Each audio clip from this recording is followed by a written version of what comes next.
आज हम इस वीडियो में करेंगे क्लास 8th हिंदी मंजरी बुक का पाठ 1 वीणा वादनी वरदे। ये सरस्वती वंदना है और इसके रचयिता हैं सूर्यकांत त्रिपाठी जी।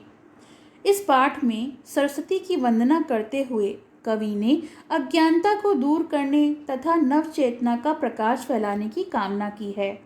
तो चलिए हम इसका अर्थ देख लेते हैं।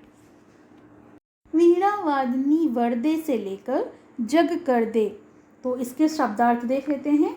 रव होता है ध्वनि, अंध उर का मतलब होता है अज्ञानपूर्ण हृदय, कलुष का मतलब होता है मलिनता या पाप, अमृत मंत्र का मतलब होता है ऐसा मंत्र जो अमृतत्व की ओर ले जाए। कल्याणकारी मंत्र को हम अमृत मंत्र कहते हैं। अब इसका संदर्भ देख लेते हैं। प्रस्तुत पद्यांश हमारी पाठ्य पुस्तक मंजरी के वीणा वादनी वरदे नामक कविता से लिया गया है। इस पाठ के रचयिता सुविख्यात कवि सूर्यकांत त्रिपाठी निराला हैं। प्रसंग, इसमें कवि ने सरस्वती माँ की वंदना की है। इसकी व्याख्या है। कवि सरस्वती माता से प्रार्थना करते हैं कि हे वीणा वादनी सरस्वती माँ, तुम हमें वर दो और भारत के नागरिकों में स्वतंत्रता की भावना का अमृत मंत्र भर दो। हे माता, तुम भारतवासियों के अंधकार से व्याप्त यानी अंधकार से भरे हुए हृदय के सभी बंधन काट दो और ज्ञान का स्रोत बहाकर जितने भी पाप, दोष, अज्ञानता है उन्हें दूर करो और उनके हृदयों को प्रकाश से जगमग कर दो। अगला देख लेते हैं। अगला है नव गति नवे से लेकर नव स्वर दे। तो इसके शब्दार्थ हैं मंद्र रव यानी गंभीर ध्वनि, विहग वृंद यानी पक्षियों का समूह, विहग होते हैं पक्षी। संदर्भ एवं प्रसंग जैसे अभी हमने पहले की थी वैसे ही लिखी जाएगी। व्याख्या, कवि प्रार्थना करते हैं कि माँ सरस्वती, तुम हम भारतवासियों को नई गति, नई लय, नई ताल व नए छंद, नई वाणी और बादल के समान गंभीर स्वरूप प्रदान करो। तुम नए आकाश में विचरण करने वाले नए नए पक्षियों के समूह को नित्य नए नए स्वर प्रदान करो। हे माँ सरस्वती, हमें ऐसा ही वर दो। विचार और कल्पना। प्रश्न, इस कविता में कवि द्वारा माँ सरस्वती से भारत और संसार के लिए अनेक वरदान मांगे गए हैं। आप अपने विद्यालय के लिए क्या क्या वरदान मांगना चाहोगे? तो इसका उत्तर है, हम अपने विद्यालय के लिए शिक्षा प्रसार में अग्रणी तथा ख्याति प्राप्त होने का वरदान मांगेंगे। कविता से प्रश्न 1, कविता में भारत के लिए क्या वरदान मांगा गया है? तो इसका उत्तर है, कविता में भारत के लिए स्वतंत्रता, अमरत्व, ज्ञान और नव जागरण का वरदान मांगा गया है। प्रश्न 2, तालिका के खंड का और खंड खा से शब्द चुनकर शब्द युग्म बनाइए। तो यहाँ पर तालिका दी गई हुई है जिसमें खंड का और खंड खा हैं और हमें उनको जोड़कर शब्द युग्म बनाने हैं। तो चलिए तालिका देख लेते हैं। तो खंड का और खंड खा में जो शब्द दिए हैं उनके शब्द युग्म इस प्रकार हैं। वीणा वादनी, स्वतंत्र रव, अंध उर, विहग वृंद यानी पक्षियों का समूह, ताल छंद, बंधन स्तर, अमृत मंत्र और जलद मंद्र रव। तो ये हो गए इनके शब्द युग्म।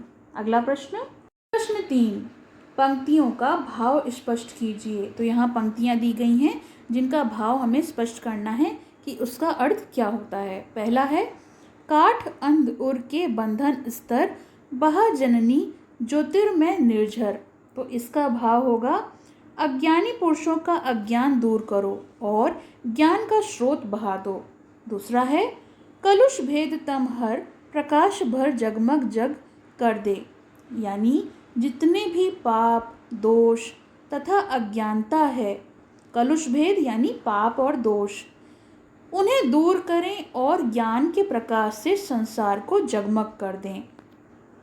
ग, नव गति, नवलय, ताल छंद नव, नवल कंठ, नव जलद मंद्र रव। तो इसके भाव यानी इसका अर्थ इस प्रकार है कि कवि प्रार्थना करते हैं कि माँ सरस्वती तुम हम भारतवासियों को नई गति, नई लय, नई ताल, नए छंद व नई वाणी दो और बादल के समान गंभीर स्वरूप प्रदान करो। तो जलद होते हैं बादल और नव होता है नया। भाषा की बात। प्रश्न 1, कविता में आए वर दे, भर दे की तरह अन्य तुकांत शब्दों को छांटकर लिखिए। तो कविता में ये 2 शब्द दिए हुए हैं, वर दे और भर दे। अन्य तुकांत शब्द इस प्रकार हैं, कर दे और स्वर दे। प्रश्न 2, ज्योति प्लस मैं यानी ज्योतिर्मय, निह प्लस झर यानी निर्झर। इन शब्दों में विसर्ग का रेफ हुआ है, यह विसर्ग संधि है। इसी प्रकार 2 शब्द लिखिए तथा उनका संधि विच्छेद कीजिए। तो इस तरह से होगा, दुह प्लस गति यानी दुर्गति और निह प्लस धन यानी निर्धन। प्रश्न 3, विभक्ति को हटाकर शब्दों के मेल से बनने वाले शब्द को समास कहते हैं। वीणा वादनी, वीणा वादनी का अर्थ है वीणा को बजाने वाली अर्थात सरस्वती। यह बहुब्रीहि समास का उदाहरण है। इसी प्रकार गजानन, पीताम्बर, चतुरानन शब्दों में भी बहुब्रीहि समास है। इनका विग्रह कीजिए। तो इसका उत्तर होगा, पहला दिया हुआ है गजानन, गज प्लस आनन, गज के समान आनन यानी सर है जिसका। तो गज होता है हाथी और आनन होता है सिर। तो यहाँ पे किसकी बात की गई है? श्री गणेश जी की यानी गणेश भगवान की। पीताम्बर, पीत प्लस अंबर यानी पीत यानी पीले, अंबर यानी वस्त्र। पीले हैं अंबर जिसके अर्थात श्री विष्णु जी। विष्णु जी के जो वस्त्र हैं वो पीले रंग के होते हैं। आखिरी है चतुरानन, चतुरानन यानी 4 हैं आनन जिसके, तो जिनके सिर 4 होते हैं अर्थात ब्रह्मा जी की बात हुई है। तो गजानन श्री गणेश जी, पीताम्बर यानी विष्णु जी और चतुरानन यानी ब्रह्मा जी। प्रश्न 4, नवगति में नव गुणवाचक विशेषण है। यह गति शब्द की विशेषता बताता है कि गति किस प्रकार की है। कविता में नव अन्य किन शब्दों के विशेषण के रूप में आया है, लिखिए। तो कविता में नव शब्द जो है वो लय, ताल, कंठ, जलद, नभ, विग्रह, वृद्ध, पर और स्वर शब्दों के विशेषण के रूप में आया है, जैसे कि नवलय, नवताल, नवकंठ, नवजलद, नवनभ, नवविहग, नवपर, नवस्वर। तो ये जो है वो इन शब्दों के साथ विशेषण के रूप में आया है। पसंद आया हो तो लाइक करें, शेयर करें और चैनल को सब्सक्राइब करें।